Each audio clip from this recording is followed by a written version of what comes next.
ರಾಜ್ಯದಲ್ಲಿ ಯಾರು ಕೂಡ ದಲಿತ ಮುಖ್ಯಮಂತ್ರಿ ಆಗಕ್ಕೆ ಸಾಧ್ಯವೇ ಇಲ್ಲ. ಆ ಮಟ್ಟದ ನಾಯಕ ಯಾರು ಕೂಡ ಇಲ್ಲ.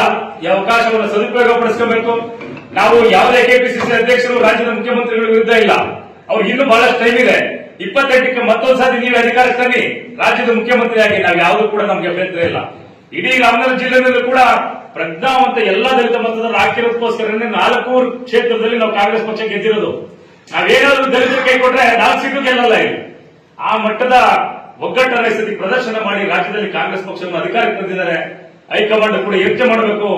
ರಾಜ್ಯದ ಸನ್ಮಾನ್ಯ ಮುಖ್ಯಮಂತ್ರಿಗಳು ಇಳಿಯುವಂತ ಸಂದರ್ಭ ಬಂದಾಗ ಮುಂದುವರಿಕೆ ನಮಗೆ ಅಭ್ಯಂತರ ಇಲ್ಲ. 5 ವರ್ಷ ಅವರೇ ಇಲ್ಲಿ ಇಳಿಯುವಂತ ಸಂದರ್ಭ ಬಂದಾಗ ದಲಿತ ನಾಯಕರ ಹೆಸರನ್ನ ಹೇಳಿಲ್ಲ ಅಂತಂದ್ರೆ ರಾಜ್ಯದ ಜನತೆ ದಲಿತ ನಾಯಕರು ಯಾರು ಕೂಡ ಸುಮ್ಮನೆ ನಿಮ್ಮನ್ನು ಬಿಡೋದಿಲ್ಲ. ಆದ್ರೆ ಬೀದಿಗಿಳಿತಾರೆ. ರಾಜ್ಯ ತಾಲೂಕು ಜಿಲ್ಲಾ ಮಟ್ಟದಲ್ಲಿ ಹೋರಾಟವನ್ನು ಮಾಡ್ತೇವೆ. ವಿಧಾನಸಭೆಗೂ ಕೂಡ ಮುಖ್ಯ ಆಗುವಂತ ಕೆಲಸವನ್ನ ನಾವು ಮಾಡ್ತೇವೆ. ಕಾಂಗ್ರೆಸ್ ಪಕ್ಷವನ್ನು ಕ್ಷಮಿಸುವಂತ ಮಾತೇ ಇಲ್ಲ.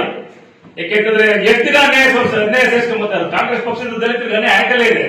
ದಯಮಾಡಿ ಕಾಂಗ್ರೆಸ್ ಪಕ್ಷದ ಹೈಕಮಾಂಡ್, ರಾಜ್ಯದ ಮುಖ್ಯಮಂತ್ರಿಗಳು, ಎಐಸಿಸಿ ಅಧ್ಯಕ್ಷರು, ಕರ್ನಾಟಕದ 138 ಜನ ಎಲ್ಲಾ ಶಾಸಕರು, ಕೆಪಿಸಿಸಿ ಅಧ್ಯಕ್ಷರು, ಉಪಮುಖ್ಯಮಂತ್ರಿಗಳು ಎಲ್ಲರೂ ಸೇರಿ ಈ ಒಂದು ಸುವರ್ಣಾವಕಾಶವನ್ನ ದಲಿತರಿಗೆ ಒಬ್ಬ ಮುಖ್ಯಮಂತ್ರಿ ಮಾಡುವಂತ ಅವಕಾಶವನ್ನ ತಾವೆಲ್ಲ ಕಲ್ಪಿಸಿಕೊಡ್ಬೇಕು. ಕಾಂಗ್ರೆಸ್ ಪಕ್ಷ ಯಾವತ್ತೂ ಕೂಡ ದಲಿತರು, ಹಿಂದುಳಿದ ಅಲ್ಪಸಂಖ್ಯಾತರ ಪರವಾಗಿದೆ ಅನ್ನೋದನ್ನ ನಾವು ತೋರಿಸ್ಕೊಡ್ಬೇಕು.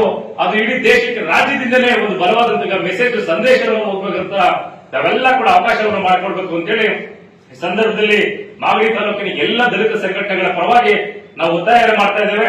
ಮಾಗಡಿ ತಾಲೂಕು ಒಂದೇ ಅಲ್ಲ, ಎಲ್ಲ ನಮ್ಮ ರಾಜ್ಯದ ದಲಿತ ನಾಯಕರುಗಳು ಎಲ್ಲ ಭಿನ್ನಾಭಿಪ್ರಾಯಗಳನ್ನು ಮತ್ತು ಎಲ್ಲ ಜಿಲ್ಲೆ ತಾಲೂಕು ಮಟ್ಟಗಳಲ್ಲಿ ನಾವು ಈ ದಲಿತರ ಒಂದು ಹೋರಾಟಕ್ಕೆ ಕರೆಯನ್ನು ಕೊಡ್ತಾ ಇದ್ದಾರೆ. ಎಲ್ಲರೂ ಕೂಡ ಒಗ್ಗಟ್ಟಾಗ್ತಾ ಇದ್ದಾರೆ.